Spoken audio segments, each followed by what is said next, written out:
लोग कन्फ्यूजन प्रश्न के अगली सीरीज में हैं जिसमें हम लोग चर्चा करेंगे वर्ल्ड ज्योग्राफी से रिलेटेड। तो हम लोग हर एक सब्जेक्ट का टॉपिक वाइज लेके चल रहे हैं जिसमें हम लोग सिर्फ वैसे प्रश्नों पे चर्चा कर रहे हैं जो कन्फ्यूजन है, यानी जो एग्जाम में पूछे जाते हैं। अगर वो ऑप्शन के साथ आपको दे दिए जाए प्रश्न तो उसे देखकर काफ़ी कन्फ्यूजन होता है और मैक्सिमम जो एस्पायरेंट होते हैं उसे गलत जवाब दे देते हैं। तो उन्हीं प्रश्नों को सिर्फ शामिल किया गया है। हम लोग यहाँ बेसिक और पूरा एडवांस नहीं करेंगे, सिर्फ वैसे प्रश्न को इसमें शामिल किया गया है जो इंपॉर्टेंट है तथा जो कन्फ्यूजन ज़्यादा होता है ऑप्शन के साथ में आने पे। तो चाहिए क्वेश्चन नंबर पहला हम लोग देखते हैं। पृथ्वी का आंतरिक संरचना है, इसी से रिलेटेड हम लोग टॉपिक में कुछ प्रश्न देखेंगे, ज़्यादा नहीं, 5-6 प्रश्न है। देखेंगे पृथ्वी के आंतरिक संरचना के संबंध में सर्वाधिक महत्वपूर्ण जानकारी का स्रोत क्या है। तो ऑप्शन में है अप्राकृतिक साधन है, भूकंप विज्ञान है, ज्वालामुखी क्रिया है और प्लेट विवर्तनिकी है। कह रहा है कि पृथ्वी के आंतरिक संरचना, जो पृथ्वी है जो बना हुआ है उसके आंतरिक संरचना का सर्वाधिक महत्वपूर्ण जानकारी का स्रोत क्या है।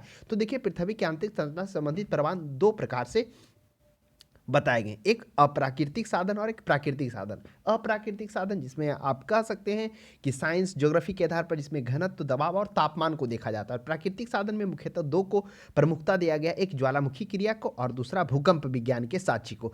तो जो भूकंप विज्ञान के साक्ष्य है वही सर्वाधिक महत्वपूर्ण जानकारी का स्रोत है पृथ्वी के आंतरिक संरचना का। तो आशा करते हैं इस प्रश्न का जवाब आप भूकंप विज्ञान देंगे, अन्यथा जो कंफ्यूज करेंगे वो ज्वालामुखी क्रिया दे देंगे, तुरंत देखते ही दे देंगे, तो वो गलत हो जाएगा। हाँ, भूकंप विज्ञान अगर ऑप्शन में नहीं होता तब हम लोग ज्वालामुखी क्रिया की ओर बढ़ सकते थे, लेकिन यहाँ पर भूकंप विज्ञान दिया हुआ है। चूंकि भूकंप जब आता है तो उससे जो स्पष्ट है पृथ्वी की आंतरिक संरचना, क्योंकि जब भूकंप आता है तो मुख्यतः 3 तरंगे भी निकलती है, जिसमें से एक तरंगे ऐसे होते हैं जो तरल अवस्था में गमन नहीं करती है और एक तरंगे धरातल पर पहुंचती है जो अधिक नुकसान पहुंचाती है। तो उसके माध्यम से एक स्पष्ट जानकारी पता चल जाता है। इसलिए इस प्रश्न का सही जवाब है ऑप्शन नंबर बी है। आगे बढ़ते हैं, दो को भी चर्चा कर लेते हैं। दो में करा सियाल सीमा नीफे के रूप में भूवर्ग का विभाजन किसके द्वारा किया गया था। काफ़ी अच्छा प्रश्न है ये। जो हम लोग देखे थे, जो भूपटी है, जो पृथ्वी है, उसका जो विभाजन है किस प्रकार से, जैसे सियाल सीमा नीफे में किसके द्वारा किया गया था। तो इसका जो वैज्ञानिक थे एडवर्ड स्वेस थे। ये कौन थे? ये शायद ऑस्ट्रिया के वैज्ञानिक थे। तो इस प्रश्न का जो सही जवाब हो जाएगा वो आपको दो देखने को मिलेगा, एडवर्ड स्वेस देखने को मिल जाएगा। जो सियाल सीमा नीफे यानी पहला जो ऊपरी भाग है वह सियाल से बना हुआ है, जो इससे आप कह सकते हैं सियाल से ही निकल रहा है। सिलिकॉन और एल्युमिनियम अगर आप भूल जाते हैं, अगर पूछ दिया जाए कि सबसे ऊपरी परत किस चीज़, तो सियाल और एल्युमिनियम से। उसके बाद दूसरा हम लोग देखेंगे कि सीमा में हो गया सियाल और मैग्नीशियम से, SiM में सिलिकॉन और मैग्नीशियम से। और नीफे निकेल और फेरस से, यानी निकेल और लोहा से बना हुआ है। तो ये है, तो हम लोगों ने यहाँ पे क्या देखा, तो ये हो जाएगा, क्या हो जाएगा, यह ऑस्ट्रिया वैज्ञानिक एडवर्ड स्वेस हो जाएगा। 3 में हम लोग चर्चा करेंगे पृथ्वी के धरातल से केंद्र की ओर निम्नलिखित में से निम्नलिखित का सही क्रम क्या होगा। तो पृथ्वी के धरातल से केंद्र की ओर, जो पृथ्वी का धरातल है और केंद्र की ओर जो उसका क्रम होगा वो सही क्या होगा। तो सबसे ऊपरी परत को हम लोग क्या कहते हैं, सबसे ऊपरी परत को सियाल के नाम से हम लोग जाने जाते हैं। उससे नीचे की परत को हम लोग सीमा के नाम से जाने जाते हैं, और सबसे नीचे वाली परत जो तरल अवस्था उसे नीफे के नाम से जाना जाते हैं। तो पहले 2 हो जाएगा, फिर सियाल के बाद सीमा 2 ये हो जाएगा, उसके बाद तीसरा नंबर पर नीफे हो जाएगा। आगे बढ़ते हैं। 4 में करा कौन सा कथन सत्य है। सत्य की अब हमें खोज करना है इस चारों प्रश्न में। चलिए प्रश्न को पढ़ते हैं। सियाल में ग्रेनाइट और नीस जैसी चट्टानों की प्रधानता होती है। अभी तो हम लोगों ने देखा कि सियाल में जो होता है SiAl, सिलिकॉन और एल्युमिनियम की प्रधानता होती है, लेकिन यहाँ पे सिलिकॉन एल्युमिनियम की चर्चा ना कर ग्रेनाइट और नीस कहा गया। तो बिल्कुल सही बात है कि जो सियाल में होते हैं वह ग्रेनाइट चट्टान और नीस होते हैं। ग्रेनाइट आशा करते हैं परिचित होंगे, नहीं तो आगे भी चट्टान हम लोग जब इसका बेसिक टू एडवांस सॉल्यूशन किए थे तो उसमें ने हम लोग देखा था कि ग्रेनाइट क्या होता है। चट्टान में मुख्यतः आप जब चैप्टर जाएंगे उसमें पढ़ेंगे कि जो पृथ्वी के सबसे ऊपरी जो लावा आकर क्या हो जाता है, जम जाता है, वो बेसाल्ट करता है, और पृथ्वी के आंतरिक भाग में जो जमकर एक आकृति का निर्माण करता है जो धीरे धीरे जमता है, जिसके कारण उसके कण क्या हो जाते हैं, मोटे होते हैं, उसके कारण वह ग्रेनाइट कहा जाता। तो वही जो सियाल जो बना हुआ ग्रेनाइट और नीच चट्टानों से बना हुआ, यह सही है। ऑप्शन बी की ओर बढ़ते हैं। सीमा का निर्माण बेसाल्ट और ग्रेवो चट्टान से हुआ है।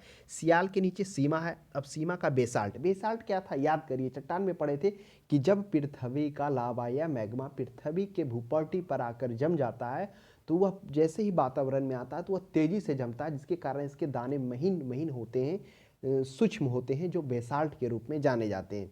तो 2 था, तो वही करा सीमा का निर्माण में बेसाल्ट की भूमिका और ग्रेवो की भूमिका बिल्कुल होती है। क्रोड में निकेल और निकेल और लोहा। अब देखिए क्रोड क्या हो गया, सबसे नीचे सियाल सीमा और सबसे नीचे भाग को नीफे कहा जाता है। और अन्य नामों से भी जाना जाता है, जैसे क्रस्ट, सबसे ऊपरी भाग को क्रस्ट, और उसके बीच वाले भाग को मेंटल, और सबसे नीचे भाग को क्रोड। तो वही तीसरा नंबर है जो वह दूसरे जो अन्य नामों से जाना जाता है, क्रस्ट, मेंटल और क्रोड, उसी को क्रोड कहा गया है। तो क्रोड या क्रोड कहिए या फिर नीफे कहिए, दोनों एक ही है, नाम अलग अलग वैज्ञानिकों ने दिया। कोई सियाल, सीमा, नीफे में विभाजित किया और अन्य वैज्ञानिकों ने क्रस्ट, मेंटल और क्रोड में विभाजित किया। तो क्रोड, निकेल और लोहा बिल्कुल सही बात है, तो ऑप्शन नंबर 4 हो जाएगा, सभी सही हो जाएगा। आगे बढ़ते हैं हम लोग।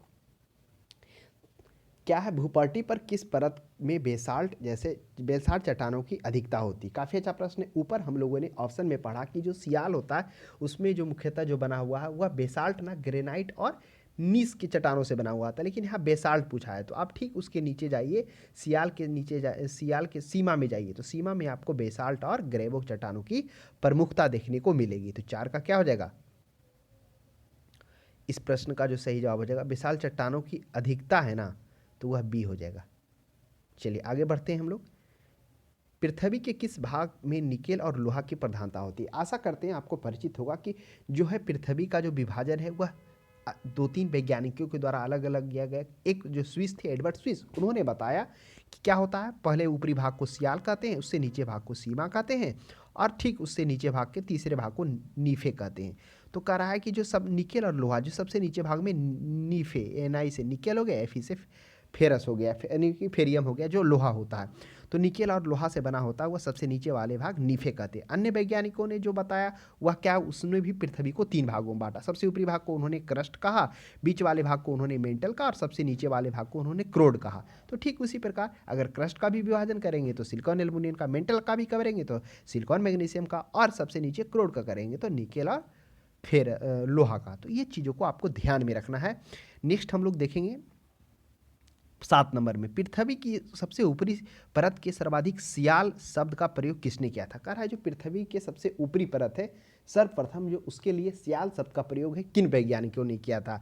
कौन ज्योग्राफिकल थे? जॉन किन होम्स ने किए थे, स्वेस ने किए थे, जेफरी ने किए थे, डेली ने किए थे? आशा करते हैं आप इस प्रश्न का सही जवाब दे पाएंगे, क्योंकि हमने एडवर्ड स्वेस की चर्चा पहले भी की है कि वह जो क्या थे, उनके द्वारा क्या किया गया था। जो ऑस्ट्रेलिया के वैज्ञानिक एडवर्ड स्वेस थे, उन्हीं के अनुसार पृथ्वी की आंतरिक संरचना को 3 भागों में बांटा गया। सबसे ऊपरी भाग को उन्होंने सियाल कहा था, उससे नीचे भाग को उन्होंने सीमा कहा था, सबसे नीचे वाले भाग को उन्होंने क्या कहा था? सियाल, सीमा, और सबसे नीचे वाले भाग को उन्होंने नीफे कहा था। तो एडवर्ड स्वेस हो जाएंगे। चलिए आगे बढ़ते हैं हम लोग। 7 के बाद 8 में आते हैं। 8 में कह रहा है पृथ्वी के 3 सकेंद्रीय परतों के में ऊपर से दूसरी परत का नाम क्या है? काफ़ी अच्छा प्रश्न है। पृथ्वी के 3 सकेंद्रीय परतों में जो 3 सकेंद्रीय परत है, सबसे ऊपर से दूसरी परत का नाम क्या है? तो सबसे ऊपरी परत का नाम पृथ्वी का क्या है? वह सियाल है, जो हम लोगों ने देखा। ठीक उससे नीचे परत का नाम क्या है? सीमा है, जिसमें से हम लोगों ने देखा कि सिलिकॉन और मैग्नीशियम की भूमिका इसमें ज़्यादा पाया जाता है। तब सबसे नीचे हो गया निकेल और फेरियम, यानी लोहा का पाया जाता है। तो दूसरी परत का नाम हम कह सकते हैं सीमा है। और अन्य वैज्ञानिकों द्वारा भी कहा गया, जिसमें दूसरी परत को क्या कहा गया? मेंटल कहा गया। आगे हम लोग देखेंगे कि पृथ्वी के टोटल आयतन का जो है 83% आयतन कौन है? वह मेंटल कवर करता है, द्रव्यमान 68%। चर्चा आगे होगी।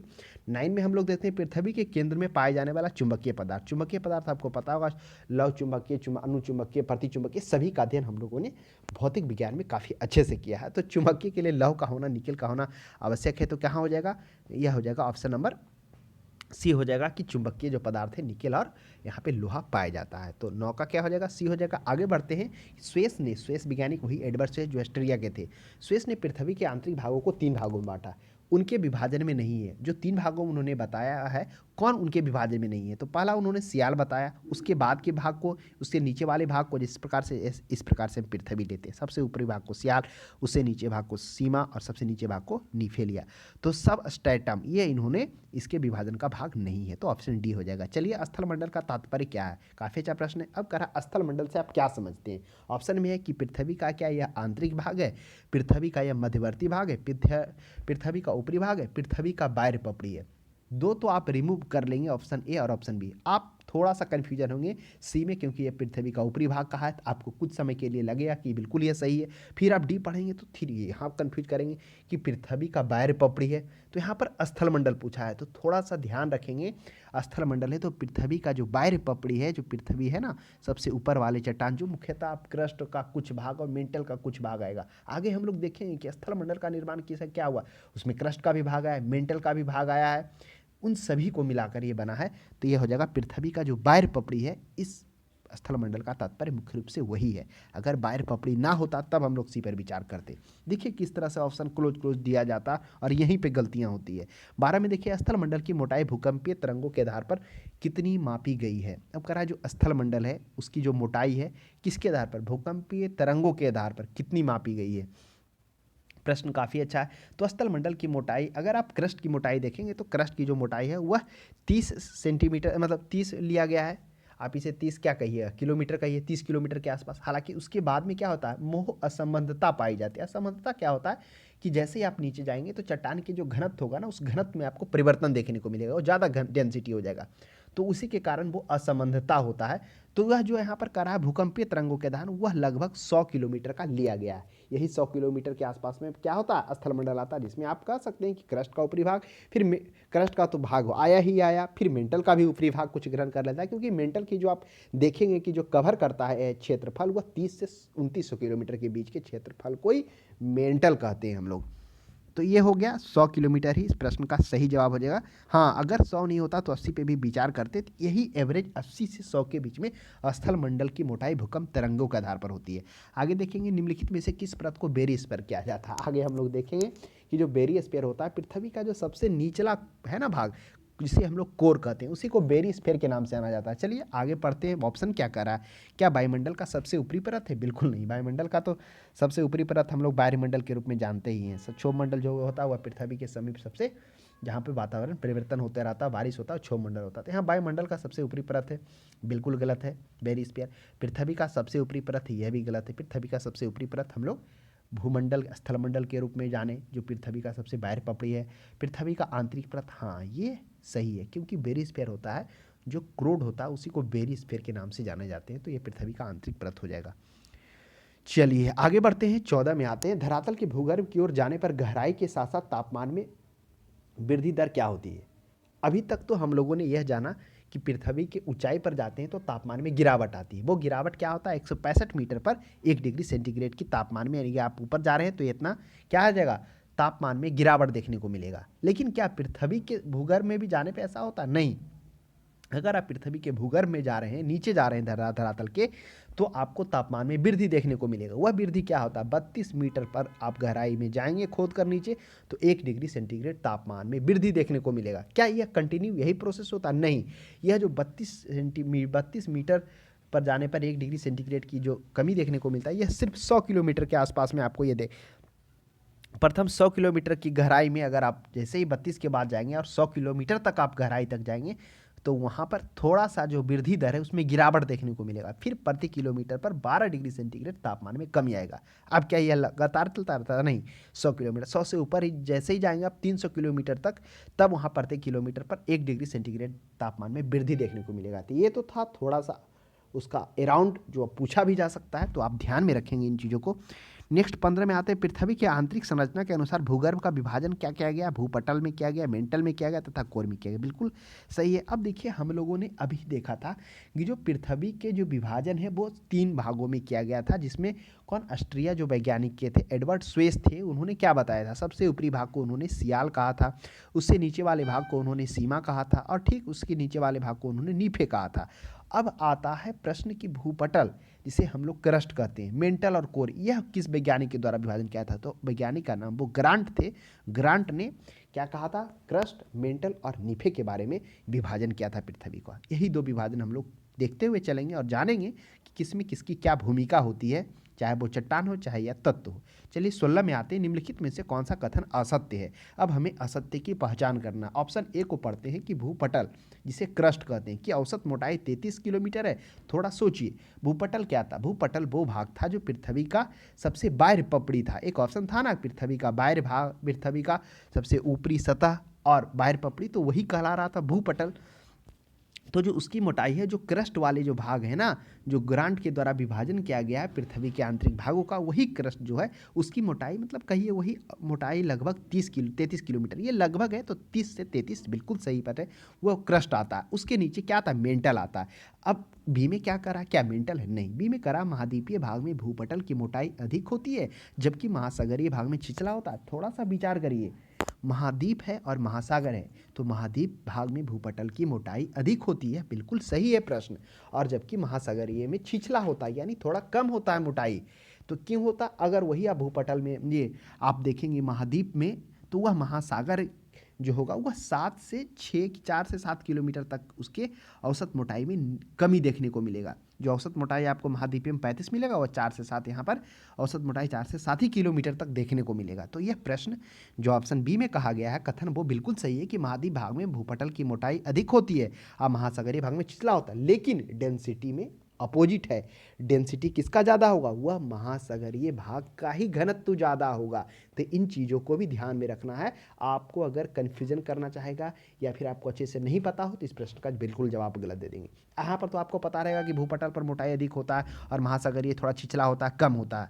और वही अगर घनत्व की बात की जाए तो घनत्व में कौन ज़्यादा होता है, वह महासागरीय भागों वाला जो मिट्टी होता है, जो भूमंडल कहिए, भूपटल कहिए, जो भी कहिए, वहाँ डेंसिटी ज़्यादा होता है। वो आगे हम लोग भी देखेंगे। सी में देखिए, महाद्वीपीय भूपटल मुख्यतः ग्रेनाइट चट्टानों की बनी होती है। अब महाद्वीप की बात कर रहा है तो बिल्कुल सही बात है, महाद्वीप का जो भूपटल होता है वो ग्रेनाइट चट्टानों से ही बने होते हैं। ग्रेनाइट क्या था, हम लोग चट्टान में भी पढ़ेंगे कि ग्रेनाइट क्या होता है, जब पृथ्वी के अंदर से लावा या मैग्मा पृथ्वी के धरातल पर आती है तब वह ठंडा हो जाती है। तो कुछ पृथ्वी के धरातल पर आने से पहले, ठीक पहले, वह पृथ्वी के अंदर ही, धरातल के नीचे ही वह क्या हो जाता है, ठंडा हो जाता है। वही धरातल के अंदर जब ठंडा हो जाता है तो वो विभिन्न आकृतियों का रूप धारण कर लेती है। कोई क्या हो गया, ये हो गया, ये गोलाकार हो गया, गुंबदाकार हो गया, तो वो ग्रेनाइट कहलाती है। और जो पृथ्वी के ऊपर यानी धरातल के ऊपर आकर वायुमंडल के संपर्क से आकर ठंडा होती है तो वो क्या कहलाती है, बेसाल्ट कहलाती है। तो ये हमने आपको बताया। लेकिन जो महाद्वीपीय भूपटल होती है वह ग्रेनाइट चट्टानों से ही निर्मित होती है। अब यहाँ पर वो सेंस लगाएंगे तो गलत हो जाएगा। क्या कि जो बेसाल्ट है सबसे ऊपर है तो महाद्वीप है तो ऊपर वाला पूछ रहा है, नहीं, महाद्वीप भूपटल ग्रेनाइट होगा। डी में पढ़िए, महासागरीय भूपटल की तुलना में महाद्वीपीय भूपटल का घनत्व अधिक होता है। देखिए आ गया ना इसी में प्रश्न। अब यहाँ पर महासागरीय भूपटल की तुलना में महाद्वीपीय भूपटल का घनत्व अधिक होता है, बिल्कुल नहीं। हाँ, मोटाई जरूर अधिक होता है महासागर का, महाद्वीप का, लेकिन घनत्व नहीं। तो यहाँ पे महासागर पूछ रहा है कि तुलना में महाद्वीपीय भूपटल का घनत्व अधिक होता है, नहीं, महाद्वीपीय भूपटल का घनत्व कम होता है। किसके तुलना में, महासागर भूपटल की तुलना में।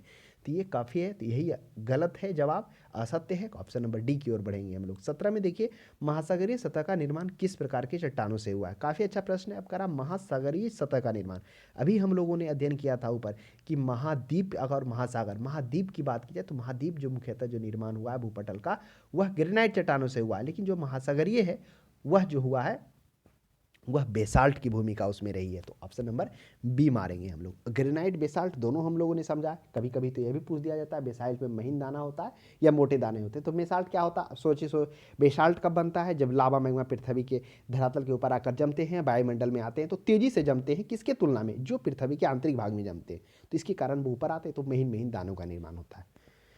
चलिए आगे बढ़ते हैं। 18 में, मेंटल के संबंध में निम्नलिखित में से कौन सा कथन असत्य है। अब हमें मेंटल के बारे में देखना है। अब पहले ये जान लीजिए कि क्या होता है, सबसे ऊपरी भाग को जो ग्रांट के द्वारा पृथ्वी के आंतरिक भाग का विभाजन किया गया है, जिसमें सबसे ऊपरी भाग को हम लोगों ने जाना था, क्या कहा जाता है, सबसे ऊपरी भाग को कहा जाता है क्रस्ट कहा जाता है। ठीक उसके निचले भाग को मेंटल कहा जाता है। ठीक उसके निचले भाग को कुरोड कहा जाता है। तो यहाँ मेंटल के बारे में पूछा है। क्या मेंटल का गहराई 35 से 2900 किलोमीटर होता है, बिल्कुल सही बात है। जो क्रस्ट होता 30 से 33 मान लीजिए, 35 भी दिया है तो कोई गलत नहीं है। एवरेज अगर लगभग चलेंगे तो 35 से 29 किलोमीटर मेंटल की गहराई है। यह इतना जो आप देखेंगे ना पृथ्वी का आंतरिक भाग, ये 30 से 34 तक तो आपको क्रस्ट मिलेगा, और लेकिन 2900 किलोमीटर 35 से वो आपको मेंटल मिलेगा। तो बी भी सही है। सी की ओर बढ़ते हैं। पृथ्वी के आयतन का 83.5% तथा द्रव्यमान का 87.8% भाग मेंटल है। क्या ये सही है? बिल्कुल सही है कि पृथ्वी के आयतन जो भी है उसका 83% मेंटल ही कवर करता। द्रव्यमान 67.8, कहीं कहीं 68 भी मिलेगा, लगभग तो 68 हो ही गया ना।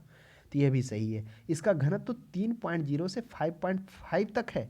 अब ये सोचिए कि क्या मेंटल जो है उसका घनत्व वाकिफ में 3.0 से 5.5 बिल्कुल सही बात है। इसका डेंसिटी जो है मेंटल का 3.0 से 0.55 तक है। हमने अभी चर्चा किया ना कि जैसे ही क्रस्ट से आप मेंटल की ओर आएंगे तो उसमें क्या होगा, असंबंधता पाया जाएगा। असंबंधता क्या होता है कि जब हम धरातल की नीचे की ओर बढ़ते हैं तो उसके डेंसिटी में परिवर्तन होता है और वही परिवर्तन असंबंधता बनाता है। तो क्रस्ट से मेंटल की ओर बढ़ेंगे तो जो असंबंधता होगा वो मोह असंबंधता पाया जाएगा। फिर आप सबसे नीचे जाएंगे, आप जैसे ही मेंटल से कहाँ आएंगे, क्रोड में आएंगे, तो वहाँ भी आपको देखने को मिलेगा जो गुटेनबर्ग असंबंधता कहलाएगा। तो चर्चा आगे होगी। तो इस प्रश्न का असत्य खोजना था। इसका संपूर्ण भाग प्लास्टिक अवस्था में बिल्कुल नहीं, मेंटल प्लास्टिक अवस्था में नहीं होता है। तरल अवस्था में कौन होगा, वो नीफे होगा। तो ऑप्शन नंबर आप बी को इससे रिमूव कर सकते हैं। चलिए 19 की ओर बढ़ते हैं। स्थल मंडल में सम्मिलित है। क्या स्थल मंडल में सम्मिलित है, क्या केवल ऊपरी भाग है भूपटल का? देखिए आगे ना प्रश्न, यह प्रश्न आप बिल्कुल आपको कंफ्यूज करेगा। ऑप्शन में कह रहा है कि स्थल मंडल लिथोस्फीयर क्या है, केवल ऊपरी भूपटल है। ऑप्शन बी ए को पढ़ेंगे तो आपको सही लगेगा, लेकिन बी को पढ़ेंगे तब लगेगा नहीं नहीं बी भी थोड़ा सही है, ऊपरी भूपटल तथा निचली भूपटल दोनों। अब सी को पढ़ेंगे, ऊपरी भूपटल, निचली भूपटल और मेंटल का ठोस भाग, ये लगेगा नहीं, ये सी गलत है। आप ए या बी में क्या रह जाएंगे, सोचते रह जाएंगे, कोई ए मारेंगे कोई बी मारेंगे, सी बहुत कम लोग मारेंगे। और उस प्रश्न का सही जवाब सी ही होगा कि ऊपरी भूपटल के साथ साथ में निचली भूपटल भी है और मेंटल का ठोस ऊपरी भाग है। देखिए कैसे टर्न किया क्वेश्चन को ऑप्शन के साथ में। तो इसका प्रश्न का सही जवाब क्या हो जाएगा, सी हो जाएगा। अन्यथा सी नहीं रहता। तो देखिए ऊपरी भूपटल निचली भूपटल दिया हुआ है, अगर सिर्फ भूपटल और मेंटल रहता तो वो भी सही होता, लेकिन यहाँ प्रश्न को इस तरह से क्या किया गया, कन्फ्यूजन किया गया। 20 में आइए, स्थल मंडल का विस्तार कितने किलोमीटर की गहराई तक है। अब स्थल मंडल है, हम लोगों ने इससे पहले देखा था कि क्या है, तरंगों के आधार पर जो स्थल मंडल का विस्तार था वो हम लोगों ने देखा था कि स्थल मंडल में जो मोटाई है उसका भूकंपीय तरंगों के आधार पर 100 किलोमीटर हम लोगों ने देखा था। अब इसमें भी है स्थल मंडल का विस्तार कितने किलोमीटर, 80 भी है 100 भी है। तो आशा करते हैं हम लोग 100 ही मारेंगे, 100 है तो क्यों होता। अब ऐसा क्यों कर रहे हैं, आपको माइंड में उठा कि आपने तो अभी चर्चा किया कि क्रस्ट की मोटाई 30 से 35 किलोमीटर ही, फिर आप 100 क्यों लेके चल रहे हैं। चूंकि हमने यह भी देखा कि जो स्थल मंडल का निर्माण हो रहा है वो तो ऊपरी मेंटल और निचली मेंटल के साथ साथ में क्या हो रहा है, ऊपरी क्रस्ट और ऊपरी भूपटल और निचली भूपटल तो आ ही रहा है क्रस्ट, लेकिन साथ में मेंटल का भी तो ठोस ऊपरी भाग आ रहा है ना। इसके कारण वो उसका जो गहराई है, जो उसका विस्तार है वो बढ़ जाता है, 100 किलोमीटर के आसपास में आ जाता है। 21 में देखिए, निम्नलिखित में से किसको व्हाइट ऑफ द अर्थ कहा जाता है। यह भी अच्छा प्रश्न है। व्हाइट ऑफ द अर्थ क्या होता है ना, व्हाइट ऑफ द अर्थ ये मेंटल को कहा जाता है। ये आप बिल्कुल ध्यान में रखेंगे। जो पृथ्वी का जो आंतरिक संरचना जो बना हुआ है ना, यही है व्हाइट ऑफ द अर्थ। यानी कि जब जैसे ही आप क्रस्ट को हटाएंगे तो आपको दूसरा भाग मेंटल देखने को मिलेगा, जिसकी ऊंचाई 35 किलोमीटर से 2900 किलोमीटर के बीच में है। चलिए 22 की ओर हम लोग बढ़ेंगे। मेंटल में निम्नलिखित में से किन तत्वों की प्रधानता होती है। तो मेंटल में निम्नलिखित में से किन तत्व की प्रधानता होती है, सिलिका मैग्नीज का, सिलिका एल्युमिनियम का, सिलिका मैग्नीशियम का, सिलिका लोहा का। आ जाइए हम लोग बारी बारी से समझते हैं। मेंटल में, यहाँ मेंटल करा, पहले ये देखिए कि यह जो मेंटल है क्या है, पृथ्वी का जो आंतरिक विभाजन किया गया वो 3 भागों में। सबसे ऊपरी भाग को सियाल कहा गया है, उससे नीचे भाग को सीमा और नीफे, उससे तो नहीं है। अब ये किसके द्वारा ये कहा गया है, वैज्ञानिक एडवर्ड स्वेस के द्वारा। और दूसरे अन्य वैज्ञानिक थे जो सबसे ऊपरी भाग को क्रस्ट, दूसरे भाग को मेंटल और तीसरे भाग को क्या कहे थे, नीफे कहे थे। उन्होंने बताया था, नीफे नहीं कहिए क्रोड कहिए, वो ग्रांट के द्वारा किया गया। तो ये जो मेंटल है वह किन तत्वों से बना हुआ है। तो आप दूसरे शब्दों में तो कह सकते हैं मेंटल इक्वल टू किसके हो जाएगा, इधर आप मेंटल कहिए और दूसरा हम उधर क्या कहिए, सीमा कहिए। तो सीमा में क्या होता है, सिलिकॉन और मैग्नीशियम। तो आप देखिए कि सिलिका मैग्नीशियम किस में है, ऑप्शन ए में पढ़ते हैं, बिल्कुल है। यहाँ पे एक मैग्नीज है तो गलत हो जाएगा, ए में हमें सिलिकॉन और मैग्नीशियम पे जाना है, तो ऑप्शन नंबर सी हो जाएगा। तो ये थोड़ा सा आप ध्यान में रखेंगे, एक दूसरे को कोऑर्डिनेट करते हुए चलेंगे। 23 में देखिए, एक पृथ्वी का कुल द्रव्यमान लगभग कितना प्रतिशत मेंटल में पाया जाता है। यहाँ पे क्या पूछा है, द्रव्यमान पूछा है, तो थोड़ा सा अलर्ट रूप से आप इस प्रश्न का जवाब देंगे। यहाँ पे आयतन नहीं पूछा है। तो पृथ्वी के कुल द्रव्यमान का कितना परसेंट मेंटल कवर करता है, 67.8, तो लगभग 68 हो गया। और यही आयतन पूछता तब कितना होता, 83% हो जाता। तो ये भी आपको ध्यान में रख के चलना है। मोह असंबंधता क्या है, चलिए आ गया मोह असंबंधता। तो आइए, अभी हमने चर्चा किया कि असंबंधता क्या होता है। जब हम लोग आंतरिक भाग में जैसे जैसे जाते हैं तो उसके डेंसिटी में परिवर्तन आता है, और वही डेंसिटी में जो परिवर्तन आता है वो मोह असंबंधता होता है। तो जैसे ही क्रस्ट से हम मेंटल की ओर बढ़ते हैं तो उसमें देखे थे ना हम लोग कि इसका घनत्व जो मेंटल का 3 से 5.5 तक चला जाता है, नहीं बढ़ता है। तो जो ही क्या होता है, क्रस्ट और मेंटल के बीच में जो असंबंधता यानी जो डेंसिटी में परिवर्तन देखने को मिलता है वो मोह असंबंधता कहलाता है। तो ऑप्शन पढ़िए, क्रस्ट मेंटल के बीच, चलिए ये पर्याप्त लग रहा है। बी भी पढ़िए, ऊपरी मेंटल और निचली मेंटल, नहीं सिर्फ मेंटल में नहीं होता, वो क्रस्ट से मेंटल में आना इंपॉर्टेंट है। सी में मेंटल और कोर, क्या मेंटल और कोर, नहीं मेंटल और कोर में जाएंगे तो गुटेनबर्ग कहलाएगा। आंतरिक मेंटल और बाहरी मेंटल नहीं, तो ऑप्शन नंबर ए है 24 का ए निकल कर आया है उसका सही जवाब। चलिए आगे हम लोग बढ़ते हैं। 25 में कर है पृथ्वी के कोर में किस तत्व की प्रधानता होती है। अब करा पृथ्वी के कोर, अब बताइए पृथ्वी का जो कोर है वह किससे बना हुआ है।